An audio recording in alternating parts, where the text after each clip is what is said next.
entity, accountability mechanisms are put in place, not to punish anybody, but to make sure that we really achieve the goals that we have, because we can hold people to account. So my looking at any proposal of government, I'm always looking through those lenses, because I'm very clear that for the nation of Jamaica, we are not going to get where we want to be without public accountability. It's impossible. Now, whatever we have managed to achieve so far, and there is next to no accountability in both, I would say, government and parliament, and that's something I'm willing to debate. Can you imagine where Jamaica would be if we also had some of that? So that's the dream that I'm pursuing, not from the position of needing to sanction and penalize people, but because I believe holding to somebody to account is an act of love. That my parents did it because they cared about my future.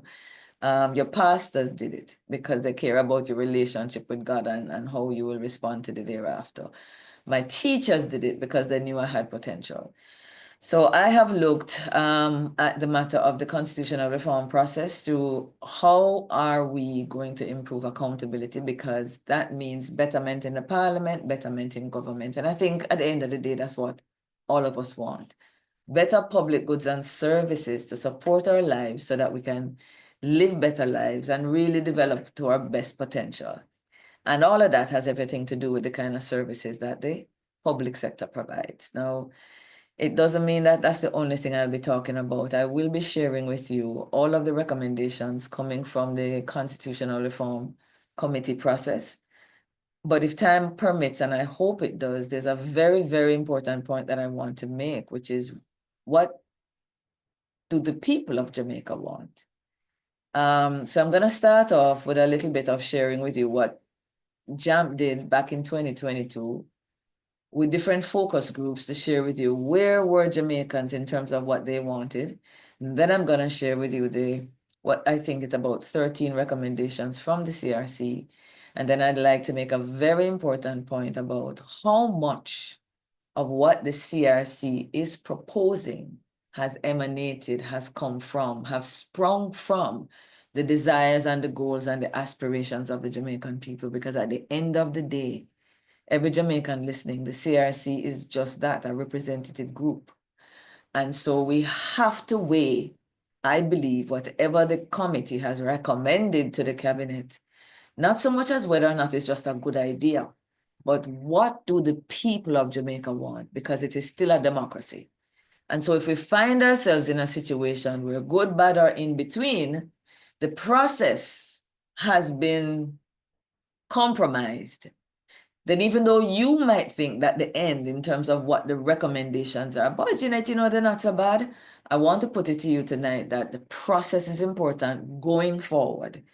Because one of the things that we have certainly ached for all the CSOs in this group, from environmental accountability to the PDCs, CDCs, chambers of commerce, is that we want to know we can be heard by our government and that they consult us, and that going forward, the governance model in Jamaica should recognize that we have grown up, we have sense, we want to contribute, we want our voices to be heard. So if this process has really, in fact, started off without sufficient consultation and public participation, I would like us to have a quick discussion at the end as to whether or not the extent to which you think that matters, or, Jeanette, is really the end product. I'm happy if them just make the right decisions. I don't really need to up in all of that. Part of the reason I believe I've been asked to have this conversation with you is to help you to understand a little bit more about the issues so that you can be a little bit more confident in your opinion. It's hard to have an opinion when you don't know what's going on. So I really want to thank the team for the invitation, and I'm gonna hope I now have presenter rights as I turn to my Yes, you do. wonderful. Thank you so much. Now, what basic, oh, let me see if I can move this so it doesn't block the menu. Yes, wonderful. Now, what's on the screen, I just want to quickly spend 2 slides sharing it with you. The work that JAMP did in 2022, trying to really I don't want to say lead the process, but stimulate and trigger the process. This is before the Constitutional Committee was formed. But, you know, after Kate and William visited Jamaica, most of you would remember the protests. And coming out of those protests, you know, the Prime Minister pre-protest, I don't know if you remember him saying this, but I do, that removing the king would be empty symbolism for Jamaica. He had his sights on some other things that were more important. They visited, the Caribbean went up in a furore. There was a lot of pushback, and in Jamaica, it was no different. So by the time they got here, we had a prime minister who was willing to say on record, we are going to cut ties with the monarchy. Now, what's the difference between the prime minister of the December before that trip and the one who was entertaining the monarchy in Vale Royale? It's the voice of the people. So I want to actually acknowledge what the Prime Minister did as important and not dwell too much on the concern I had for the comment that it would be empty symbolism. We had a Prime Minister who saw and heard and responded. It should encourage every one of us tonight to know he did a 180-degree turn in a matter of months simply because the people of Jamaica made it unequivocal that we wanted to be separated. So don't think this meeting or anything that any other meeting you're going to have and any other kind of coming together to speak with one voice that it's going to be a waste of time. Not with this government. I do believe, as they did back then, they will continue to listen. I just don't think enough of it has happened as yet. So we went through a series on who owns Jamaica, deepening the democracy, what are the benefits of constitutional reform? In other words, what difference it gonna make, you know? Do we remain where we are, which is continuity, or are we brave enough to walk into the unknown? And I say unknown because every country in the Commonwealth that has separated itself from the king has had a different experience.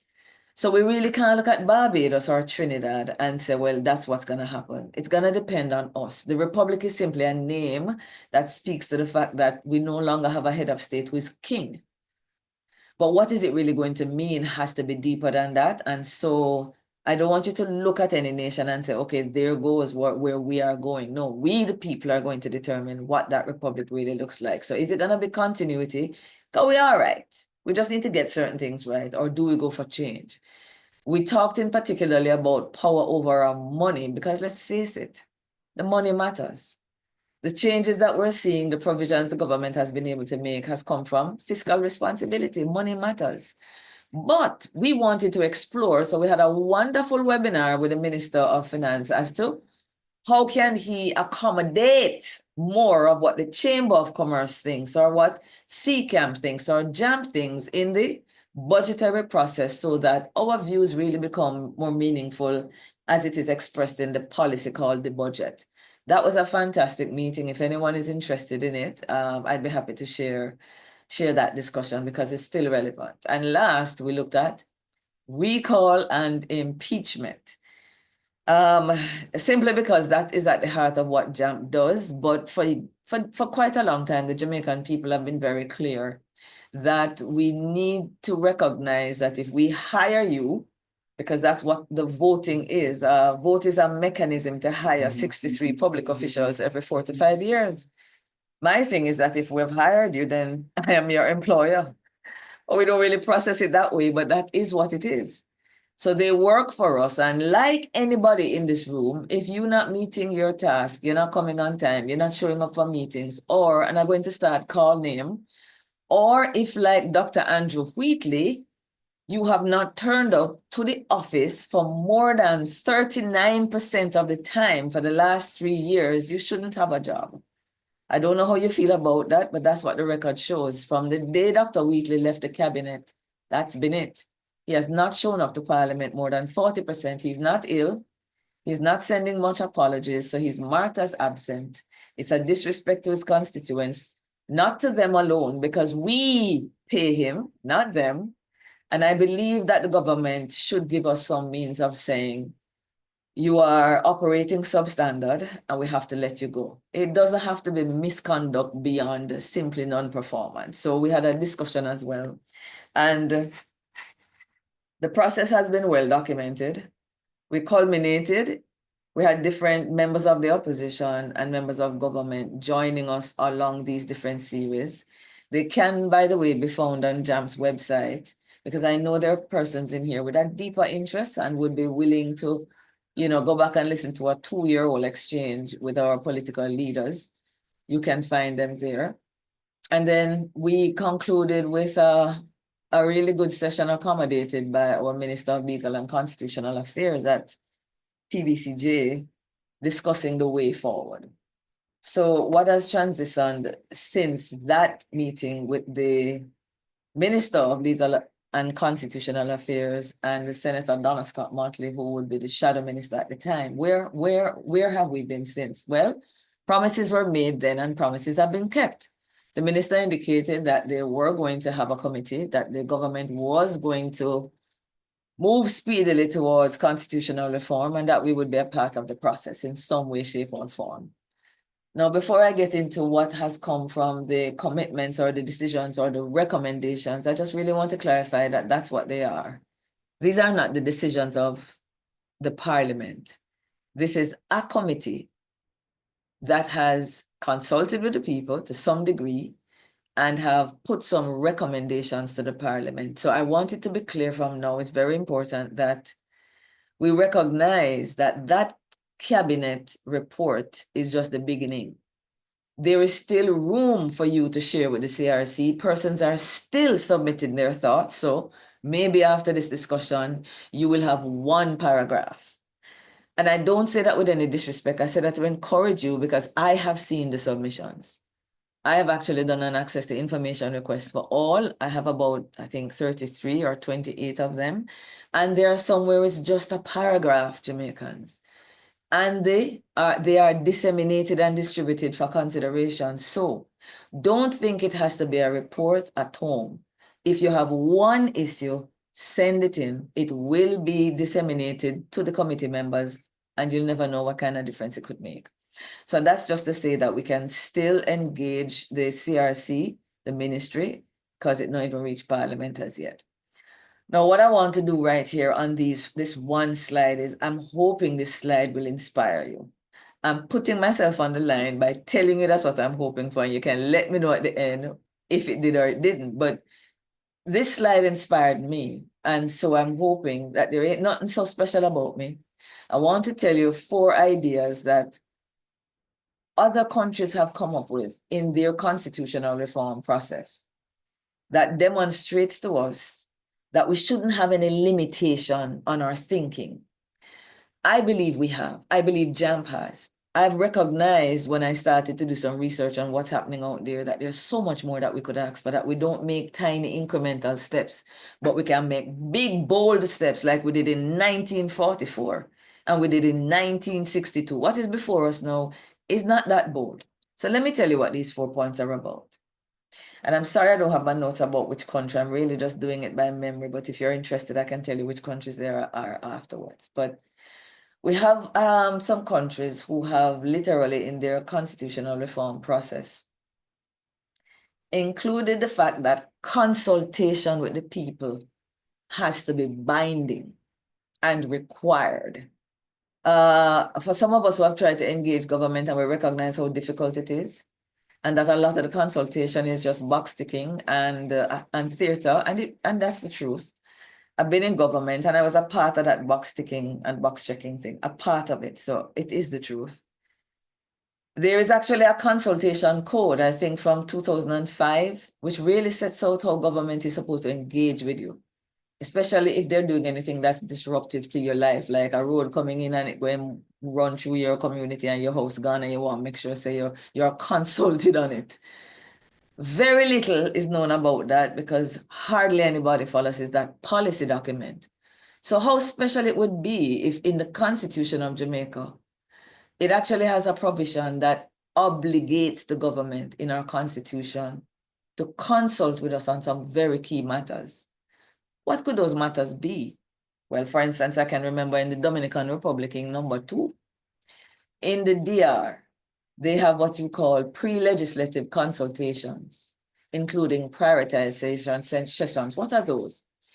For those of us who have watched like the opening of Parliament, the GG, which I imagine is going to be the president to come, The GG will go through what are the main flagship projects and programs, but also what are the main legislative goals that the government has for the year. Now, none of us are consulted on what those priorities are. That decision is made for us.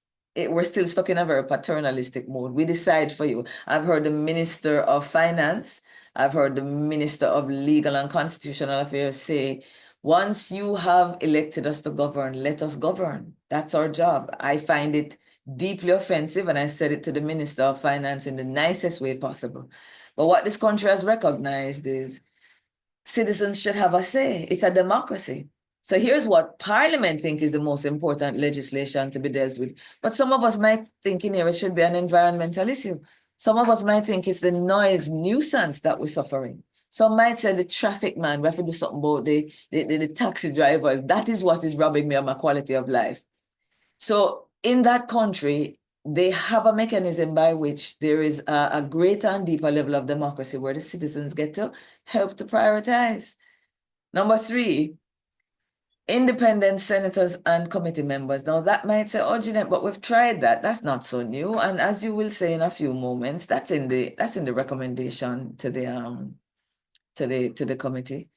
But if time allows, I would like to come back and revisit why this is so special and why it is so different. Because it's not just a matter of having independent senators like Belize that has an independent senator pulled from civil society organizations. Yes, that was pretty special. I've had a chance to talk to her and him. There's more than one. But it's the process through which they're actually selected that I'm impressed with. Very quickly, I don't know if you've ever watched what is going to happen now in the United States of America, which is a republic. And one of the major differences is how do they select the people who are going to perform at, very senior positions in government. They don't just get picked. They have to go and sit in front of Congress and be grilled and interviewed and all of that kind of stuff. And of course, if there's a majority in the Republicans or the Democrats, you know where it's going to go. But there's a process in this country in selecting the senators and some other senior officials of government. You have citizens who have an opportunity to engage in the grilling of those persons. So we don't just choose a DPP, or we don't just choose a public defender or the chief justice, but the people of Jamaica people of the country have a mechanism that allows them to be engaged in the process. I think it's wonderful. And I think I tied it in right there to number 4. So these are just some of the things I've seen in other places that say, let us stretch beyond just the things that we've been looking at and asking for, because there's much more that we can be doing in 2024 than what I'm seeing and hearing at this point in time in terms of reform. Now, these are the main things coming out of our consultation in 2022 with citizens. Quickly, they want to see a different relationship between the legislature and the executive. I'll get into that. They want fixed election dates. They want term limits for the prime minister, and they wanted powers of impeachment and recall. These were the things that were coming to us from Jamaicans when we engaged them on the issue of constitutional reform. Now, what did the CRC recommend? And before we get into that, I want you to be very clear on what the terms of reference for the CRC was. I think there are like about 3 things if you look at the document, but this to me was the most significant of them all. It says that they've been requested to help to guide the constitutional reform process through all of the phases, with a charge to produce a modern and a new constitution that does what? I love this part. Reflects an appreciation and an understanding of Jamaica's cultural heritage, the governance challenges that we have, the development aspirations, and which embodies the will of the people of Jamaica. If you get some time, I just want you to Google the Constitution of Kenya. And they, of course, went through the process of becoming independent. And they have a constitution that they revised in 2010. And I love the way the Kenyan people, the preamble of their constitution, it starts out by recognizing first and foremost that the people are sovereign. And if you look up what the word sovereign means, you'll understand why that is so important. It immediately sets the tone and sets the bar for the relationship between those who govern, or those who are to be governed and the governors. And it recognizes that the parliamentarians are really there to give expression, to reflect the will of those who are really sovereign, and that's the people. Those are not just words. It sets the tone. In Jamaica, there's nothing like that in ours. And in the preamble that the Constitutional Reform Committee is currently recommending, there's nothing that starts like that. And I think that is actually the ideal. But it says it here that the intention of the CRC is to ensure that they are reflecting, they're appreciating, understanding, and they're going to reflect how we feel in the things that they send on to the cabinet. So let's look at the first one. And the ones that we can run through quickly on, I will, and some will have to pause a little longer on, just so that I stay in the boundaries of time. Now, repealing the instrument that created the Jamaican Constitution. Wow, I should have a copy here, but I'm telling you folks, if you have never seen it, the Constitution is no bigger than this book. And I have to tell you the truth. I have seen contracts, no joke, that are on a bookshelf, high as the ceiling and wide as you can see my arms. One of my areas of study and the kind of work I did before I came back home was in public-private partnership, delivering infrastructure through PPPs. And you would see a PPP contract and it would be that many documents for one project. So when I thought of the Constitution of Jamaica, I'm picturing something like that. No, when I let you know it's readable, and you can do it over the Christmas holidays. Yes? Even better, I want to do a plug for Justice Batt's book on the Constitution. Wonderful book. It's now at $2,500. Lovely read. A quick plug for it. I've been talking to the young people in my office now for months why it is important to be enumerated and vote. And they're not paying me no mind.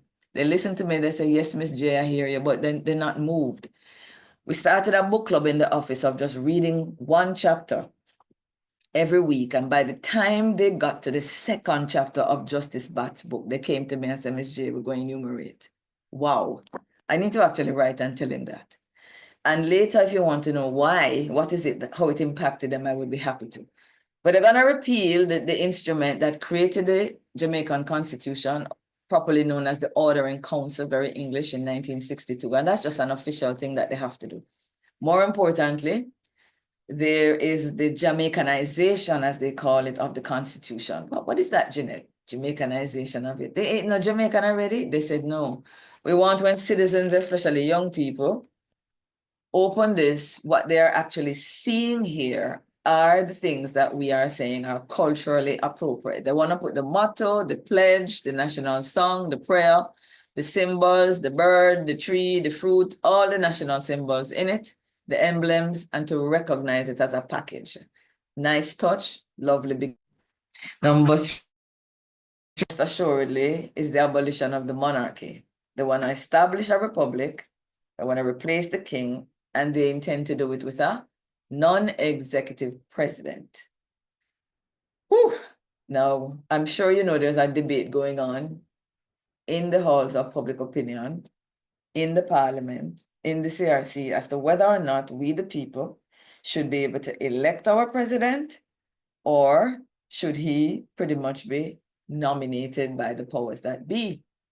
Should he be ceremonial, like the Governor General is at this point in time? Or should he have executive responsibilities and some real power when the situation calls for it? Can anyone tell me where the majority of Jamaicans seem to be leaning? If you've been listening to the town hall meetings, at least, do you have any idea as to where the people intuitively want to go with the decision of, do we remain ceremonial and just replace the GG, really just the title, but he continues to do the same duties, which is what is being proposed? Or do they want somebody that they can elect? Even if he is ceremonial, they still believe we should have a choice. Where do you think the voice is being heard? Any thoughts on that? Oh, I didn't realize my video was off. Sorry. Does anybody have any idea where the public is on that matter?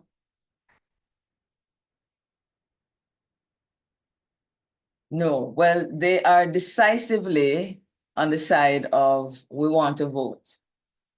They are not quite sure if they should have an executive because they're not quite sure what powers that person should have.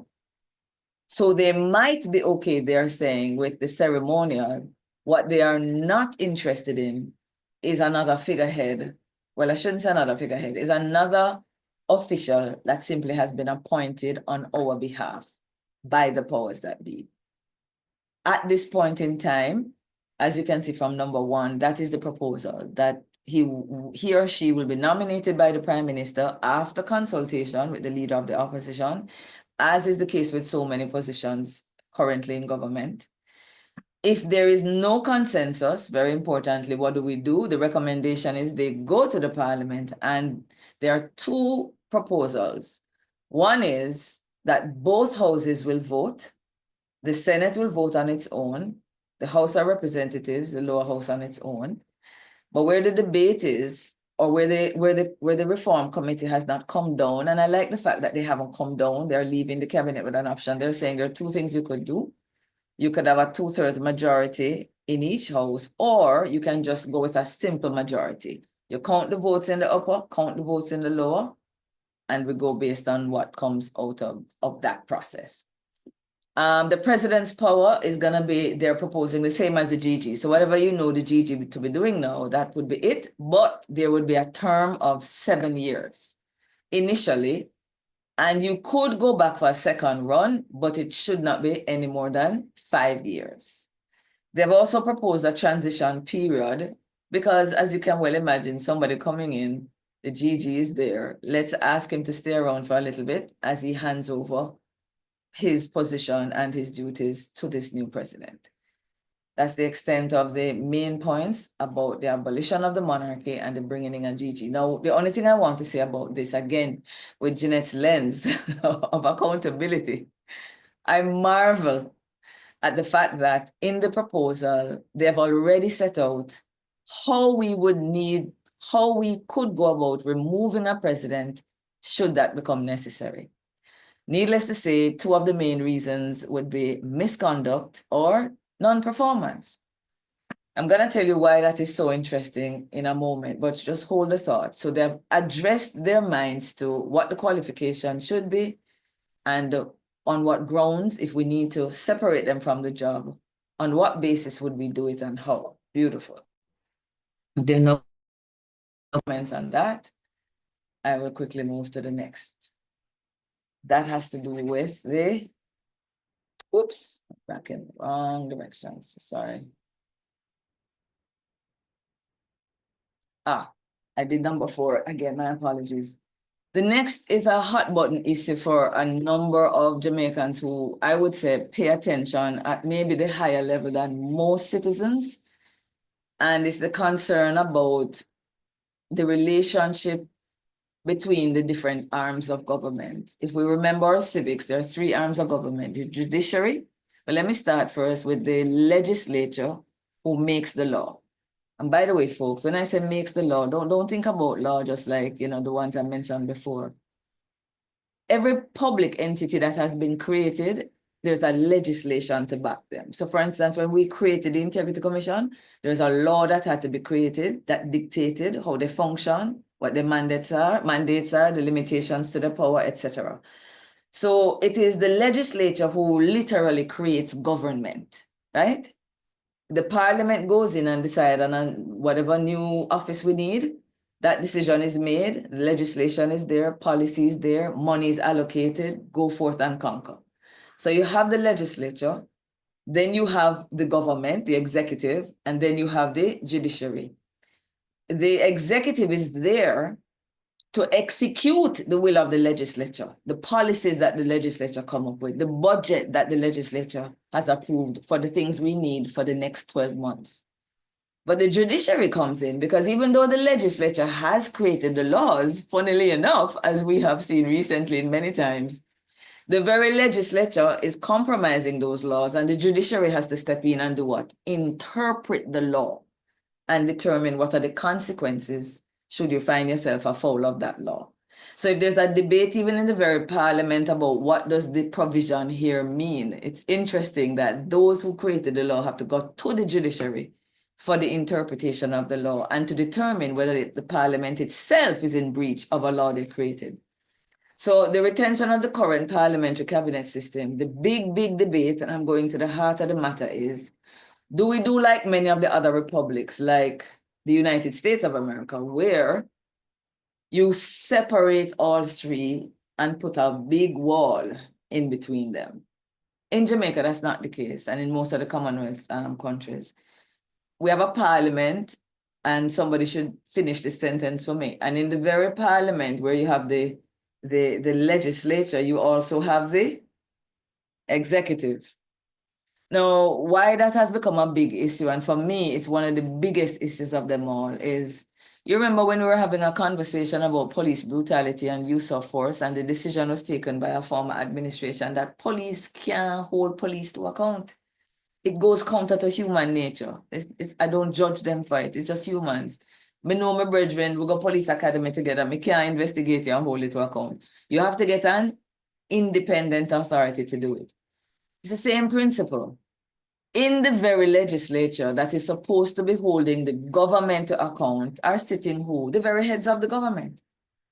So in the parliament, we have the cabinet.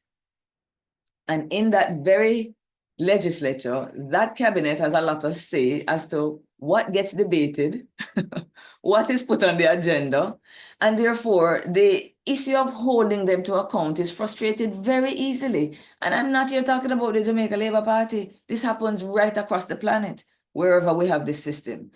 So the debate going on now is, we will never have real accountability as long as the two are in the same space.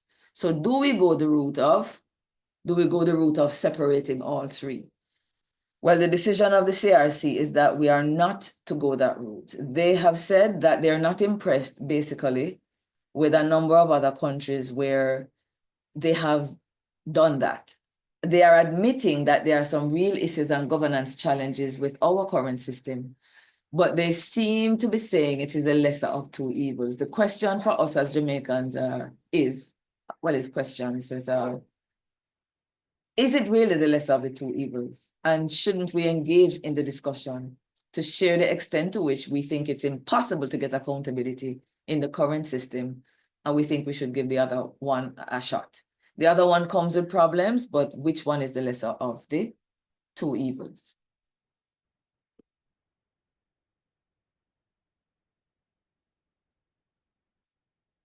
Parliamentary reform is it takes up a number of pages and a number of suggestions and recommendations under that heading in the document to the cabinet. And so very quickly, I'll name the ones that, all of them I think are here.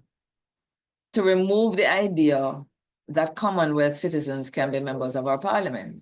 So if I was born in Cayman, I could certainly become the Prime Minister of Jamaica. So they are deciding that that can't work anymore. That was never a good idea. So we're going to limit it to Jamaican citizens. Another one is the question of disqualification. The current constitution does speak to how we remove parliamentarians. It's not that we can't. It's just that the bar is pretty high. And so they have recommended that they expand the criteria for disqualification for becoming a member of parliament first. Sorry, I was going to removing. The criteria for becoming a member of parliament, they believe that if you have committed a criminal offense for which you have been convicted, not accused, not an allegation, you shouldn't sit in parliament. No, that's not true. They are actually saying it depends. Currently, I believe the Constitution says if you were convicted for a criminal offense, but the sentence was less than 12 months, you're good to go. You can serve in the House. You can tell us in the chat how you feel about that. What the CRC is recommending is that be moved up to 18 months. Now, I don't know how you process that, but what that is in effect saying is, because I think most citizens would want us to reduce it, they're actually giving themselves a little bit more grace, well, themselves and others who might want to become a parliamentarian. So you commit a crime, and usually the sentence is indicative of how bad the crime was. So if you had it at 12 and you move it to 18, in effect, what I think you're doing is that you're lowering the threshold of expectation, not raising it, because it means that you have done something that a judge considered worse enough to make it 16 months. they're saying, yeah, man, we take the guy for 16. Don't leave it at 12. 12, no, we won't get enough people. So let's move it to 18. I want to ask my cabinet to reconsider that. And I'm hoping other Jamaicans will as well. But note that I have something there in brackets, which I had to smile again when I saw it today. I said, boy, my leaders, man, what am I going to do with them? They have decided that there is to be an exception. For the only exception I've noted there in terms of the kind of offense outside of the sentencing, the type of offense is that they're going to create an exception for electoral offenses. Now, I don't want to speculate too much as to what that means, so I'm hoping that we will have an opportunity to ask them. But I think we know as Jamaicans that there are a lot of things that are done during election time that is an injustice to the process, bribery, ballot boxes are still being tampered with, a number of offenses. Why would we make that an exception? So what that is saying is if in effect Jeanette has actually committed some kind of electoral offense, if she comes back and she wants to sit in the parliament, it could be that her sentence is more than the 18 months, but because it is an electoral offense, it will be an exception. Moving on. There will be no inclusions of impeachment provisions in the new constitution in this phase, is the recommendation of the CRC. I don't need to tell you how I feel about that, but there's one comment I will make. There's a debate about recall and impeachment, and very simply put, recall is where whatever the mechanism is, it's the constituents who put you in the house gets to determine if you leave. So regardless of the mechanism, and there are varying kinds, the issue is go back to the constituents who put them in power and let them decide. Impeachment, on the other hand, says no, we have to expand it beyond the constituents. Jamaica will decide. Whatever the mechanism is, those are the integral differences between the impeachment accountability mechanism and recall. I prefer impeachment because I don't believe that well, it's not a matter of I don't believe, it's a fact. The parliamentarians are not going into the house to make decisions for the constituents. Laws are being made for all of us. Yeah, a budget is being approved for all of us. All of us are paying that MP. So the idea that I am going to have to leave it to the constituents to decide is a little bit offensive to me, because I'm paying your salary and you are making decisions for me. And I've decided that you are not the caliber maybe of the person or the competence that I think should be representing me in the house. So I think it should be expanded, whereby any citizen can weigh in on whether or not MP Douglas. 1 second, folks. Just give me 1 minute. I think someone is knocking at my door. All right. Just reminding everybody, you can drop your comments in the chat or your questions, and we'll deal with them. All right. Right. So I was just saying that on that basis, I think there's a principle of fairness there that opens up the question of removal of a parliamentarian, that it should really be on the question of, I am paying a salary, you're making decisions for me. Now, I thought that it was important to just say this much. Why? We have a situation in Jamaica where both political parties have already indicated that they are for impeachment. The Jamaica Labour Party, through Bruce Golding actually had drafted a bill, and it was actually tabled in the House. It just didn't get debated. So we have the Jamaica Labour Party with a drafted bill. We have a new prime minister coming in the form of Dr. Andrew Holness. And he actually says as his campaign that this is something he's going to pick up within 100 days of getting into the House. So if you put me in Jamaica House, I will give you that impeachment act. So I have the prime minister on record. Then in 2021, the opposition leader took that draft for the former Jamaica Labour Party, Bruce Golding, and tweaked it, some improvements, not much, I would say less than 10%. It seems that he was satisfied with the bill, and he retabled it, which is in essence saying we are for impeachment. So we have what? consensus from both parties. We had a Don Anderson poll, I think a year ago, or 2022, where 88% of Jamaicans said we should be in a position to fire a parliamentarian, whether because they not perform, whether because, boy, from my ink my finger, I don't see him. That should be a basis. 88%, so the people have spoken. So we have political leaders, we have the people's voice. So what is the problem? Because when we looked at the terms of reference for the CRC, if you recall, it was to what? Reflect, appreciate what the people want and reflect it. That's what the people want. That is what the political leaders have said.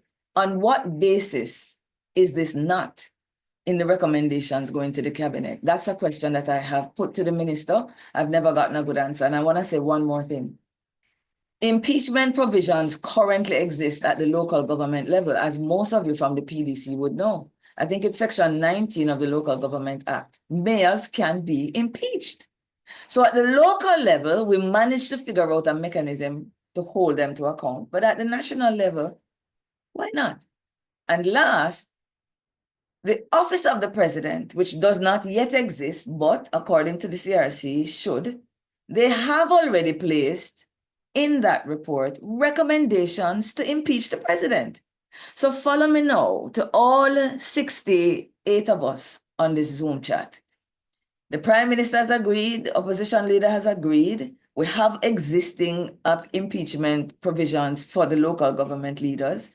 We have it proposed for our president to come, but according to the CRC, they can't figure out a mechanism that would work for parliamentarians.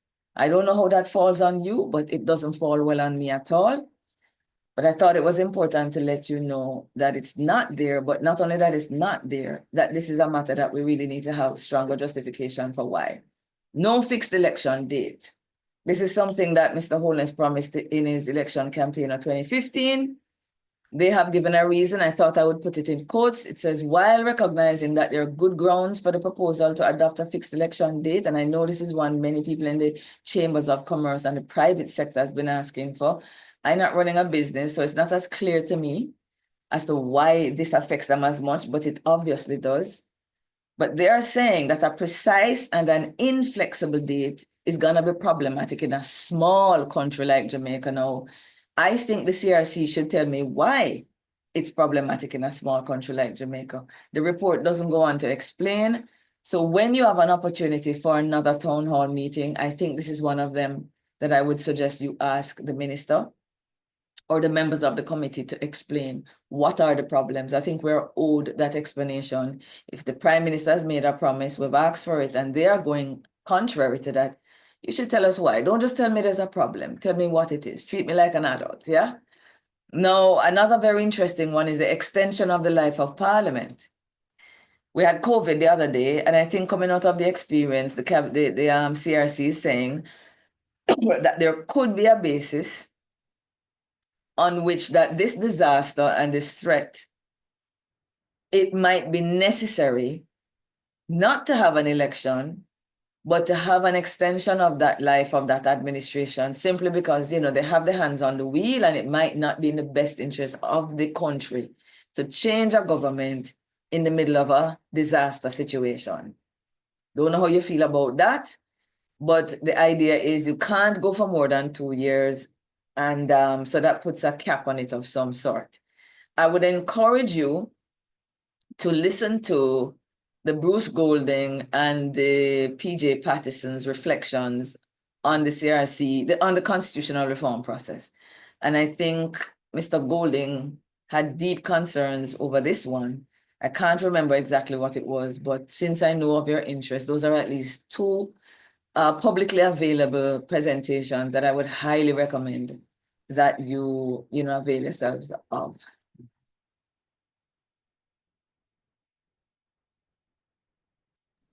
An increase in the membership of the I Senate. don't know if you want to take a few questions here. I have been more than willing to, certainly. Okay. Sure, All sure. right. So Dr. Lavelle, and he's from the Rotary Club and the Jamaica Wales Alliance, etc., has asked, what does mistake entail? should not be a broad stroke. Also, treason, I feel, should be tied to removal. Yes, treason actually is tied to removal. I thought, yes, it actually says it now includes treason. Number 6 there, the 1, 2, 3, the fourth line. So sorry for not highlighting it, though it was there, but treason is there. But I didn't understand the comment about the mistake. Could you unpack that? You want to unmute, Dr. Level? Are you there? Dr. Level? All right. His next question was 7 years. A Yeah, 7-year term seems too long. 4 to 5 seems more reasonable. for the president, yeah? Right, yes, for the Okay. president. Age requirements, minimum age to run for office. Should there be one requirement? Retirement, regardless of government position, should be the same as the general public. That's one of the suggestions. JP Enos Anderson also asks if you have he's stating that if you have been convicted of a criminal offense, you should be banned from Full being in stop. full stop. And Glossim Jones says, what if you were wrongfully convicted though? So those were it. Is Dr. Level able to unmute? Oh, no, all right. So he can clarify later on if he's still online. But those were the comments that I thought were related to this slide before we go on. Well, I want to be fair that I wanted to be very conscious of time and the possibility that there would be questions. So there is some more unpacking that could be done. So for example, the qualifications of the president, I'll just tell you what they are here. You have to be a Jamaican citizen by birth or descent. You have to be a resident in Jamaica and be permanently in Jamaica for at least 10 of the last 15 years preceding you being nominated. You cannot be under any, you couldn't have pledged allegiance to any other foreign state or entity, and we understand where that experience is coming from. And that's pretty much it for the qualifications. I take the comments that have been shared, but I think there is some validity, and I want to encourage the person who shared it to send a note to the Constitutional Reform Committee so that can be weighed in the balance. What I don't want to do tonight here is do too much of whether or not I agree with you or I disagree with you. Because for me, it's just so much, that's not what is important to me. What is more important to me here tonight is that you know what's in the document and that you are encouraged to engage in the process and that we can chart a pathway to tell you how to do it and you act on that encouragement. But not so much to say whether or not I agree with Doc regarding if you have committed a crime. But personally, I'm not of that view. I'm always someone who believes in redemption and that you should get a second chance. I think what we can do is we can define what that redemption looks like. But I don't think having made a mistake and the nature of the offense, I think should matter. I mean, I was going down the road the other day and I committed an offense and I was before the court. It was traffic court, but should that be an issue? I don't know. So I am just saying that I am less concerned about that. I would just want to define it a little bit better as to what offenses, but leave the window open. Should we have someone who really has made better of themselves and want to serve, because sometimes those are the best people, the people who have made the wrong decisions and have felt the consequences of it and can come and effectively speak about why you can't go the road I went and why we can't allow for mayhem and all of these things in the country. So that I think would be my general comments. Yes, there's one for treason. There are a few more details than I've shared on some of these. So I would be happy to just share the PDF and encourage you to read it. It's really an easy read. But I have what I am sharing tonight are the highlights, so to speak, until you ask a question, and then I can probably jump in the document and share a few more things. Are there any more comments for the benefit of the group or myself that you'd want to share, Ms. Douglas? No. Okay, no, that's it from the That's group. okay, that's okay. All right, so we go back to what is almost, I think, the last. It's not really that many things. Yes, I was at increased Senate membership. So we're currently at 21, and the proposal is that it should be moved up to 27. It will now be 15 by the Prime Minister, 9 by the Leader of Opposition, and they are actually recommending they haven't called it, I'm not so sure if they call it an independent senator. Because this matter of independence is that people in Jamaica don't think anybody is capable of independence. They feel that people just are always going to have a bias. So to the extent, though, that they're willing to recognize that we can open up the parliament, open up the legislature for the voice of a private sector member, civil society member, member of the faith-based community, or CBOs right here at the parish development level, I find that terribly exciting.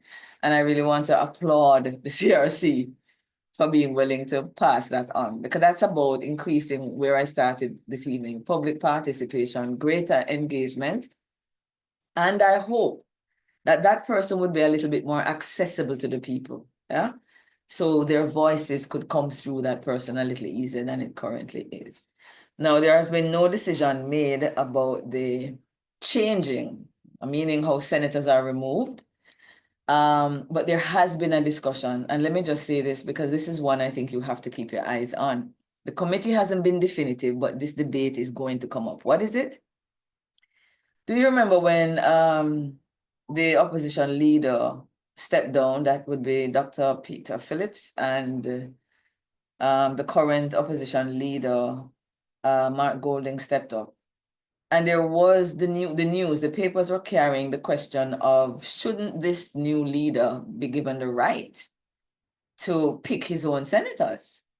And even within the party itself, the People's National Party, there was a raging debate that some senators should just step down and allow the new president of the People's National Party to determine who he wants, to represent the party in the upper house. As it currently stands, you can nominate them, but you can't fire them. It seems that there is a debate in the parliament as to whether or not the leaders should be able to, at some point in time, or depending on a particular trigger incident, should be able to remove a senator. I don't know how you feel about it. Bruce Golding, at his reflections at UA, was in favor, I must say. I was a little surprised, but I understood his logic. He was in favor of a new leader coming in being able, because he felt that you can't have a new leader and you have a senator holding an entire party and a leader to ransom, whether because they're more loyal to the former president or whatever. He felt that that actually could be not good governance for the opposition or whoever forms the opposition. And he does a better job than I am doing right here with regards to the pro. But I would like Mr. Golding to have responded to the con. Because the truth of it is that a senator is really supposed to have independence in their thinking. They're not there to represent the opposition leader. Yes, I understand that is how it actually works. And as a former opposition leader and a prime minister, that he could understand why he has a good idea and he wants his Senate to go in and push it, vote for it. But that's not what our constitution recognizes. It recognizes citizens who come to serve the Jamaican public and should have the freedom of will. So I would be very nervous at the same time to have, for example, a leader who has decided this is what he wants and he's going to tell his senators, and if you don't do what him say, him can remove you. Please remember that this is not just an ideological debate. We have had such an instance with, I believe, when Mr. Holness had a position on the CCJ and had those unsigned letters and used it as a threat because he wanted his senators to ensure that they voted in accordance with how his party and how he felt, which is we don't want the Privy Council to be separated from Jamaica. I don't think that was a good thing. And so I fear if a leader can actually, it would have been so easy. And I don't know if that would have been the right thing. So it's a debate, it's a discussion. There are pros and cons. Again, I just want the Jamaican people to think about it and weigh in. But as it stands, they have not taken a decision at the committee level and they haven't made a clear-cut recommendation. What they have said, however, is that they would like to retain the need for one opposition senator. I'm sorry, I need to put that a different way. Currently, as it stands, there are some aspects of the Constitution that I'm just going to say are so serious that you can't change it in the House unless a senator, an opposition senator, actually votes in the upper house for it. They're actually going to be retaining that provision as well, which I think is a good thing, if the cabinet agrees. And the last one, I think this is the last. I'm sorry, I'm losing my voice a bit. I had a pretty exciting press conference for about 4 hours this morning. It went very well. So the voice is aching a little. But I think this might be the last one where they are discussing something that from the 90s has been in debate in the House, which is we have commissions of parliament. We have 7 of them. Let me see if I can remember them, just in case you said, Jeanette, what is a commission of parliament? We're thinking of the public defender as a commission, the children's advocate, the Electoral Commission of Jamaica, INDICOM. We had the political ombudsman, which no longer exists. I am not into the whole idea that it's at the ECJ. It is not. But we have seen a new commission, which is the Independent Fiscal Council. I'm pretty excited about that one. I'd love to talk about it, but we don't have the time. So we have all of these commissions, and some of them are so important to justice and good governance that Jamaicans have been advocating for them to get constitutional protection. So that a prime minister can't just come in and decide, say, I have a majority. Well, just like we did with the political ombudsman, let's move him out. So if we felt that the ombudsman was so important to protecting, peace during the politics of an election, we should have at the time advocated to entrench them in the Constitution. They would not have been able to move them the way they have. So the decision and the recommendation is for the Electoral Commission and the public defender. They would be given the same level of entrenchment that the court has in the Constitution. But since the government claims that the political ombudsman still exists, they are saying that they are not prepared to entrench the political ombudsman, which is consistent with the decision they just made, which is to eradicate it in any case. Oh, and the final appellate court, where is that matter? It might be interesting to share with you that there is actually not a decision in that report going to cabinet. I believe that from everything that we heard before that report was submitted, they were going to make the recommendation that we remain with the Privy Council. However, as you know, the committee exists of opposition members, civil society members, and people put by the government. So what is in the report is the statement that they need bipartisan support for this one. And the opposition has clearly stated that if the matter of going to the CCJ or the Privy Council is not a part of the discussion, if not a part of the constitutional conversation with Jamaicans at this stage, meaning the first stage of the constitutional reform process, then the opposition said, we're not going to engage this any further. They have decided that this is so germane to justice that they're willing to hang and all of these other good things that can happen, leave it hanging in a stalemate because they believe that number 9 is so important to justice that Jamaicans can't access justice, can't afford it, can't get a visa. They think it's so important that they're taking the position that we're not going to be at the table to discuss constitutional reform unless this is at the table. They are not saying unless we have our way. They are saying it needs to be included in the process at this point in time. And the reason for that is we've been debating it for 20 years, and we think it's time for the people of Jamaica to make the decision, not the parliamentarians or half side of the house as to whether it should be discussed now. So since there's a stalemate, the committee has said, it don't even make sense that we make a recommendation because we think fundamental to this process on number 9 is that we have to have bipartisan, collaboration to have a discussion in the first place. So it's pretty much a stalemate. And the last recommendation is that we need more public education, more expansion, more involvement, not just of the CRC, but it says more involvement of our parliamentarians in the education process. It would be so nice to see our MPs doing what we're doing here. I don't know how many of them have sat do a little grounding session with their constituents and say, boy, guys, I know you don't to understand, and I need you to understand this is important. Come, let's have a meeting at the community center. Let me break down for you what we're thinking about. Ask me some questions. I don't know of any meeting. But they are recommending that some of that happen and more be put towards the public education, which I am all in favor of.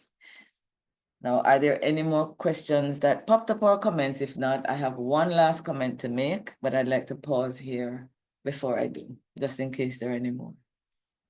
I'm not seeing any hands or any comments, but Dr. Level is back online, so I don't know if he wants to clarify the questions that he had earlier. She Dr. had, I believe I saw that. That's a she, I heard. It's What a was the he. question? Is that he? Okay. He, doctor. All right. So you had here, what does mistake entail? Yes, I wasn't sure. Mistake? Yes, we were talking Uh, about the mistake of a parliamentarian or a president. Is that what you were talking about? That must have been a typo. Okay. Should not be, it should not be, this should not be a broad stroke. I think you have. Also, Oh, treason, I feel should yes. be tied to removal. Oh, yes. I recall the broad stroke. We're talking about how a person can be dismissed. And it was misconduct on the grounds of misconduct. And I said, when spelling out misconduct, it should not be a broad stroke. It should be broken down into detail as to what grounds that misconduct falls under. Yes. Well, I want to offer you some comfort. I was saying earlier, Doc, that I might not have done justice to it just in the interest of time, but they have broken out like treason and a couple of other things that they think it should entail. And the current draft impeachment bill actually has about 6 different things that they believe, in defining what misconduct is, which includes even some criminal offenses. So that's available on our website, but I'd also be happy to share with anybody here what that draft impeachment bill looks like. But yes, they have done better justice to that than just saying non-performance or just saying misconduct. I just think it needs to be broadened a little bit more, but they have actually added a few. So thank you really for calling me out on that one. Yeah. Okay, you're welcome. Now, the final slide that I have to share before we wrap up is this. I'm in the process of doing some research, so it's not complete, but I did want to share with us. We said in the beginning how important it is, at least for me, and I think most Jamaicans, that we are a part of the conversation. The CRC terms of reference is indicative that that was the goal.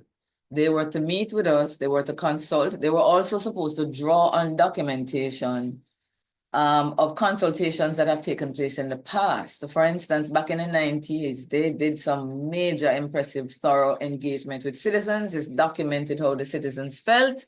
There's a joint select committee that met and made recommendations.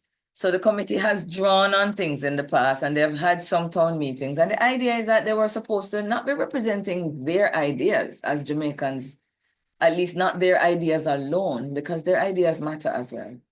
But they really were to be reflecting the aspiration and ideals of the Jamaican people. Now, what I have up here, remember I told you I utilize Jamaica's Access to Information Act, and I want to repeat that because that's a legislation the 68 of us in here don't use enough. I want to know what other citizens are thinking. There's a legislation that says, if I request that document, the government has to give it to me within 30 days.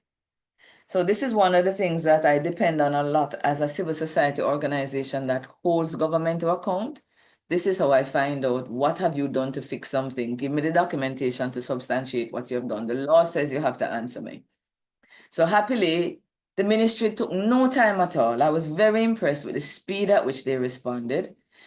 And we are going through it. And what we're finding is that the vast majority of the recommendations of the Constitutional Reform Committee did not come from the people of Jamaica. So So if you look there, those are the major points that I have made. I think there are about 13 of them here. When I looked at the submissions from Jamaicans who took the time out to prepare, write, and in some cases present before the committee, you can see the percentages of those submissions who mentioned these things that the committee is recommending to cabinet. And this is where I'm really asking for your comment on how you feel about this, because this is something I'm about to bring to the nation's attention at the lowest level possible, because I think it is an injustice. So for instance, everywhere you see 0, we had 33 submissions, and it means no citizen asked for these things. So where did it come from? No, the other thing I would want to say is I'm looking at, well, sorry, that's actually the end of it. The other thing that I am looking at, why I haven't yet said anything, is not only do I want to address my mind to here are the recommendations from the committee, how much of them were supported by other citizens, but I want us to flip that coin around. I'm now looking at the submissions to see what did the people ask for, to see what has been ignored by the Constitutional Reform Committee. We're almost done with that process, and I can tell you that I can tell you just a few things, because you might say, boy, Jeanette, maybe they're not going to hear when you talk about it. So just tell me now just some of the few things. I'll just take 30 seconds to tell you some of the things that citizens have asked for that I don't see anywhere in this report. They have asked for term limits for the Prime Minister.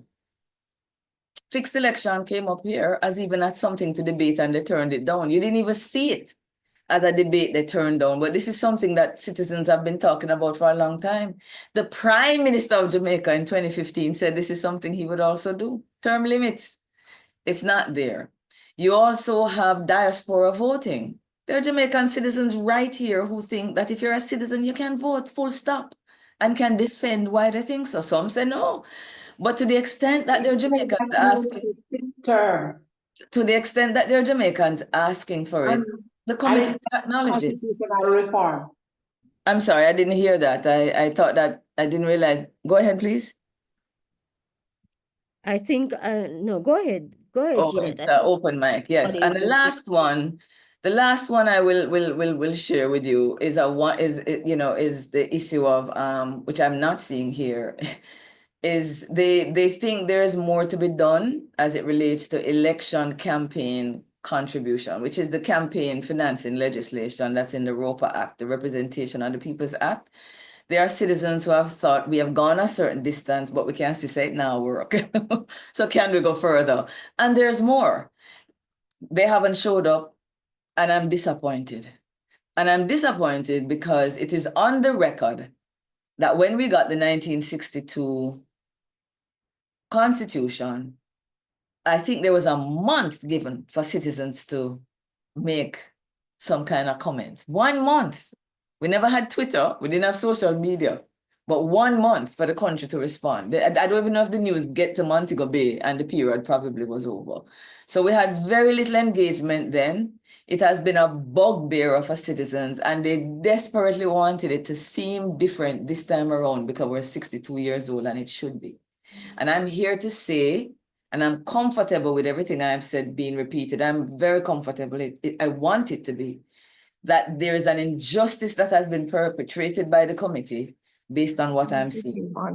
And so I would wrap on that note and say it's still not a bad job. There are lots of goodies in here for us, but I don't want it, me personally speaking, I don't want it to be goodies that the people on the committee want for Jamaica. I want it to be what Jamaicans want for Jamaica, and I'm not hearing that and seeing that based on the evidence.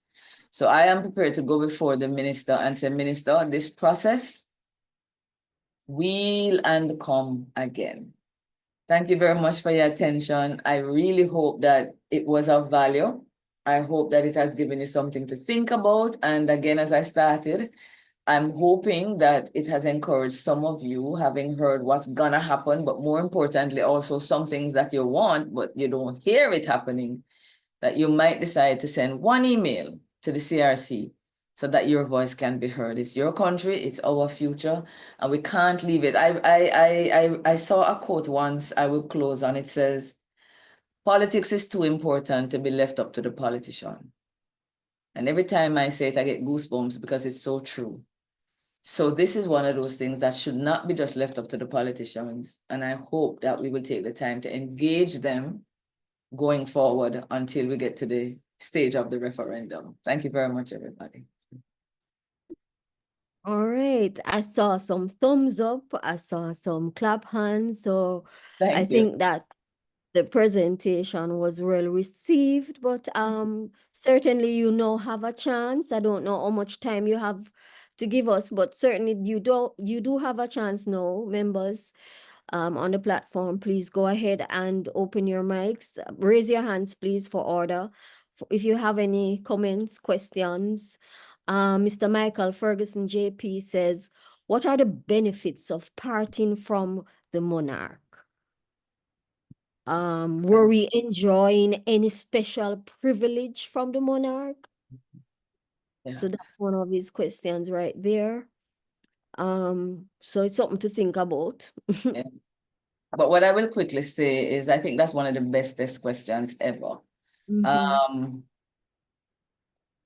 I've heard Jamaicans say the king not do me nothing. Yeah, I've literally heard it say. I've heard another Jamaican when BBC came, they went down to this lovely dive on Half Tree Road. I can't remember the name of it. And they were interviewing Jamaicans. How you feel? And one Jamaican said, boy, I'm gonna just stick with the evil one, know. So it's actually saying, I'm not really too satisfied, but I'm not sure what's coming down the pike. So I think it's one of the best questions, and I'm yet to hear anybody answer it well, including myself. What I would say to you is if I had to change 3 things in the Constitution, that would not be my priority. There are many other things here that affect our governance that I would emphasize way before I need to cut ties with a king that's not making any decisions for me. So I am one of those who say, since we're going to have constitutional reform, well, why not? Then someone would say, all right, Jeanette, but we're getting anything, which is what that question was. So far, I have not been able to identify anything that we are getting. I mean, if you've really been paying attention, they can't wait to cut us loose because what they're still giving to us is resources for the Privy Council, and they're pretty much tired of it, and they've said that. The other thing is that we have other members of the Commonwealth, and even though they are republics, they still remain members of the Commonwealth. Now, don't ask me how that is possible. I can only tell you that that is the case. So currently, Jamaica pays money into the Commonwealth Fund, of which we can benefit. But it's like a partner draw, right? We don't lose that if we become a republic because they're members, former British colonies who have become republics that are still a part of the Commonwealth. So that is, I remember once I was writing a proposal and we couldn't write it. It was the Commonwealth Foundation who was giving the money. And that's when I found out that Jamaica puts money in every year because we had not paid our share in a while. And so them say, well, nobody in your country can get none of the money. So there are benefits there, but we can remain a part of the Commonwealth if we become a republic. I would like to think that if there were any real dangers, somebody would have said it by now. So I'm inclined to say, no, I don't think there are any major disadvantages other than Jamaicans who are older than I, and I just have to admit that I'm born when I'm born and my experience is what it is. I don't have the shared experience of the Jamaicans who are much older. And there are Jamaicans alive today who had to live as British Jamaicans, yes, and remember what that was like. And it means a lot to them from a place of civic pride and respect and a measure of how far we have come. That a white man, and I'm calling it for what it really is, that a white man living 9,000 miles away, who has never been here, is the head of our country. And to some degree, I believe that there's something about that that should offend us. And not about the king, this particular king, but the idea and the concept. And therefore, coming out of that period of Jamaica's history and development and the memories that they have of a time when it wasn't as good as this, it means a lot to them to live to see the day when we sever that umbilical cord. The bottom line for me, though, folks, is that the word independent has become a little offensive to me. I don't think we should tell the children we are, because until we cut that tie and until we have to stop going to them for justice, we are not independent. I am okay with some kind of partial term, but I think we're communicating something that's not true. And so for that reason, I would vote for it.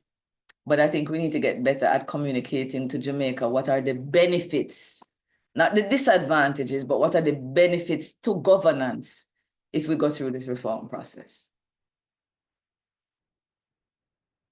All right, I think that's a good response, and I like the point that you said that, I mean, clearly, if we become a republic, we will still be able to benefit from the Commonwealth. So that's not a question of at all. There's another question, and I think it affects quite a few of us. If we become a republic, or how will it affect the office of the Justices of the Peace, I guess the office of the Custos?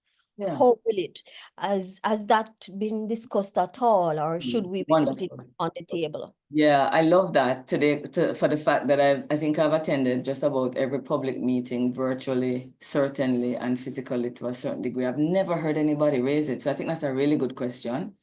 So I think even an email to the CRC, I would suggest the person who asked that should do an email to the permanent secretary. He will pass it on.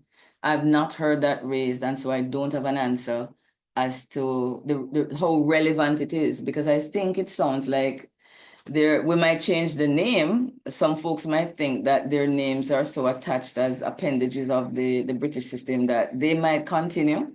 In the same way, by the way, let me just repeat this. If we do have a president and the president is ceremonial, which is the direction this administration wants us to go in, all the roles and responsibilities of the governor general, it remains the same. Nothing really changes. It is just the name. So I'm just piggybacking off that to say it's very possible that that's what will happen with the governance at the local level. The name changes might be there, but the roles and the responsibilities that they shoulder would probably continue, but it's worthy of a question. Yeah. And I think that's something that the JP Association and the lay magistrates probably should Yeah. come together and discuss, and Yes. probably, as you say, put a paragraph Yeah. or something together. Absolutely. Yeah. Yeah. So I'm seeing well done presentation. People are asking for recordings and submitting their emails. But are there any other questions or comments? Anything else that we didn't consider or cover here? Any comments, please feel free. I'm not seeing anything else in the chat except for very good presentation. Thank you. Length as always, Jeanette. Thank you. Yeah. Any comments, any questions from anybody else? The only question I haven't heard, which I didn't, and I apologize that I wouldn't have been able to answer it, but I don't mind following up, is what next? I think this is a session, having shared this with you, I should have been able to say to you, where are we in the process and what's next? Particularly because we have an election coming along. I would imagine there really is not a lot that's going to happen. But what I'm going to offer to do is just to get back in touch with an email and whoever attended tonight, because I think we ought to really know from the CRC and the ministry's perspective, election or no election, we have a plan and a strategy. So we should be able to say to the people of Jamaica, what is next? Cabinet has it. They are going through it to put a report now before the parliament for a joint select. I know that that's what's next, but in terms of timing, it would be nice to know where we are. And let me just say, when it gets to the level of the joint select committee, a joint select committee is always a process where citizens get an opportunity to comment during that legislative process. So I'm just sharing that we will still have another go at it with some of the questions like the ones on the custos or any ideas we have. We can also have that window of opportunity to share that when the joint select committee begins. I doubt it's going to happen though before elections, but it's still an answer that the ministry should have to give us as to what their thoughts are on the timing of everything. Yeah. All right. So I think are there any other questions? Dr. Level is saying I would suggest that the custos the role remains the same. But the parish executive would be a good name or something like that. I like that. Nice. So Thank you. I like yeah. that. So Yeah. that is something that we need to discuss some more and probably put something forward. I Parish think secretary. this is about getting our voices out there. Sure. And you have said it so many times, get our voice out there, participate. From Hector, I'm seeing, I agree that Jamaicans can't say that they're independent. You can see that even in terms of the court system, when persons have to wear a, a white wig on their heads. So, good point. I mean, if you're a JP and you're in the system, you know that, I don't know if many people know, there's actually a ceremonial opening of the court every term. And the police are expected to do a parade and you come around, and I just think that some of those ceremonial things we need to look at that. So I until I was in the system, I didn't realize that all of this took place. It's really Right. something that we look at. No, either. I saw his comment. Yeah, yes, yes. Yeah. I did raise it. I raised it on Twitter and the minister called me because I am concerned about how much money has already been allocated to this ministry. It's way past $1 billion. And But why did we in the first place? sorry? Why did we need the ministry in the first place? Right. I'm surprised at how little that has been debated because we did have a constitutional reform department in the Ministry of Justice. All we needed to do was to expand on it. So I will leave Jamaicans to speculate as to why that might have been necessary, but I don't think it was. However, we have one and we're spending some serious money on it. I am not feeling the weight of that ministry to say I'm getting value, right? And it's not a little bit of money. So I literally went on Twitter and I put how much we have to date allocated. I had put spent. And the minister called and said, Jeanette, you don't know how much I spent, so that's not the right thing. And she was right. You can get that money allocated, but you haven't spent it. But the point is, I don't know how much has been spent in the ministry. But to the question and the comment about how many people know this, they have certainly been well-resourced, and I'm grateful for the parliament because this is important. But I don't see the level of engagement. And let me just say this, I went on the website before I came on because I wanted, there are a couple of videos I'd wanted to recommend that, folks, you can go and watch this. Here is a town hall meeting. I can't find any. There's not one recording, and they have recorded them. There have been several virtual meetings. None are on the website. That is a part of the public engagement because we all can't be present. So how nice that we can go to the website and just press click, not one, but you know what is there? And I'm not saying this to be mean. Almost every presentation the minister has done. Meaning addresses in the House. Meaning sectoral presentation. But where we have the people engaging and asking these kind of questions and getting responses from the power that these, there is nothing on the website, and we should be able to go and listen and benefit from those conversations. So I have to question, and I'm willing to question the sincerity around the public engagement, because just to upload those videos would be edifying. So I don't think that we're getting enough value from the public engagement. You can speculate as to why that would be the case, but we should raise our voices and let it be known that the money is there, Parliament has endorsed it, the government supports it, the ministry needs to do better. That's it. That's it. But maybe if we remember that the first issue with the process here was representation. We have a committee where a civil society representative was picked by the government. I'm a member of civil society. How come we didn't pick our representative? We have a committee where the faith-based member was picked by the government, where the youth representative was picked by the government. So I don't understand how we begin at a place where the person representing me, each of those groups didn't have a say. So the church bawled out about it. So what did they do? They put an extra person from the church, the representative. They kept the one the government picked, but they added. Maybe if the rest of us had bawled out too, we would have gotten an extra one. I'm just saying that there's a certain thing about this process from the word go that leaves me concerned with the extent to which there is any real meaningful consultation. And I'm still not 100% sure about it. However, let's not blame the minister. There's a committee. We can engage. We don't need to wait on them. So that's my last complaint for the night, folks. But I just thought it was important to still speak about the representation and the challenges that many Jamaicans have had with how the government handled that. Yeah. There's another question from Gustard here. It says early education on the Constitution. When is it too early to begin teaching it to our children? Whenever we seek to address ignorance as it relates to our governance, we have meetings such as these. How can we more effectively get the information to our youth? Well, I want to commend the government because I did an ATI. I heard the Minister of Education indicate that they were putting civics back in schools. And I applauded that because a big part of what JAMP does is public education. So I sent in an ATI to the ministry to find out how many schools, and they sent me a response. So the program is out and it's moving.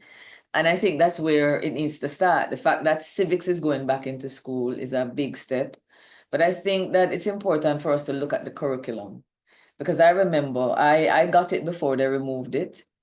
But I can safely say that a lot of what was in that civics book, and by the way, when I started JAMP, I went back and bought it again, and it had some very interesting things I needed to be reminded of. So the book is still there, but when I look at it, a lot of it is just trivia. How many parliamentarians in the House? How many in the Senate? How many parishes are there? No, it has to go deeper. So it's a good start. The government is putting civics back in school, but I think for those of us who are parents and understand the value of that comment, maybe the next step, and I will do that, is I will ask for the curriculum to see, have they improved on it any? Because if all you're going to do is give me trivia, that's not proper. That's not really dealing with the Constitution and governance in and of itself, but it's a start. And so I think if we continue to advocate in the same way we advocate for civics to go back, if we look at the curriculum and say, no, we need more, we need to know, you know how America does it. The kids start learning about the Bill of Rights and they can quote all the Bill of Rights from their yay high, So if we think that that is necessary, let's advocate. The government responded to the need for civics. I suspect they would also respond to improving the actual curriculum to understand more of the Jamaican Constitution. So I'm hopeful about that. I am. But again, it's going to take your voice and engagement. It's never going to change without that. Yeah. All right. Any other questions? It's now, what time is it? After 7? Yeah. So any other questions? Tosnelia, are you seeing any other? No, I'm not seeing any other. All right. So I think it was one of the things, all right. So one of the things that we have had, I've been in sessions personally, and other JPs, other PDC members, we have been in sessions where the constitutional reform process was shared, but I think we needed to hear it from JAM's side. It explains it a little deeper. And from your side, you are able to tell us and explain to us some of the things that we probably didn't even think of, and it opened our minds. And really, I think it will encourage us to continue the discussion in our groups. So I just want to say thank you for sharing with us this evening.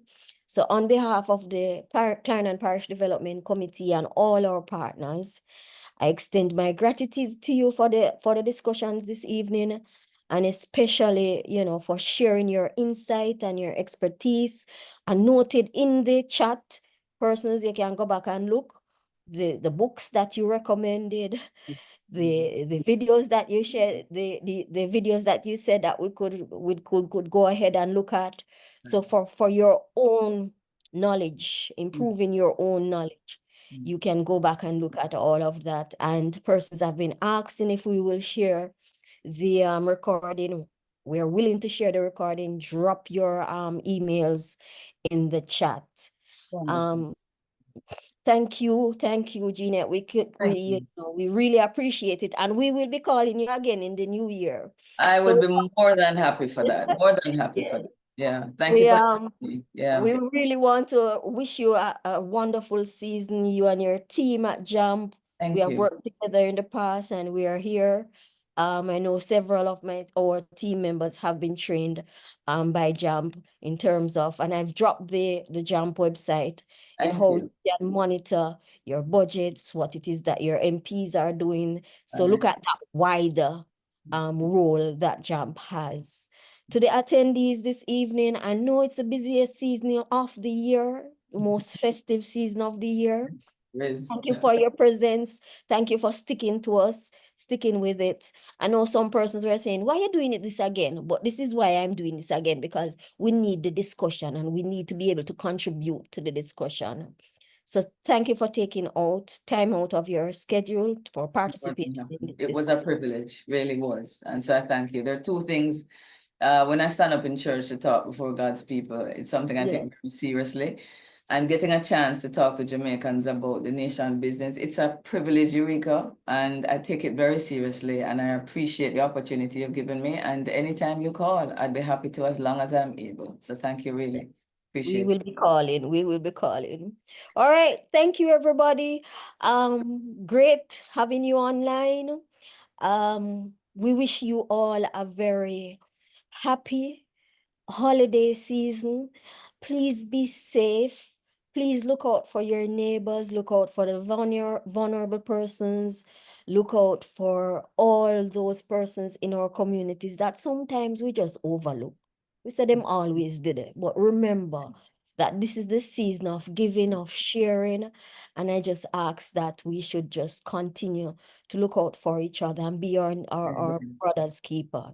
Yes. So happy holidays, everybody. And if we don't meet again on this platform or on the streets, take care, be safe.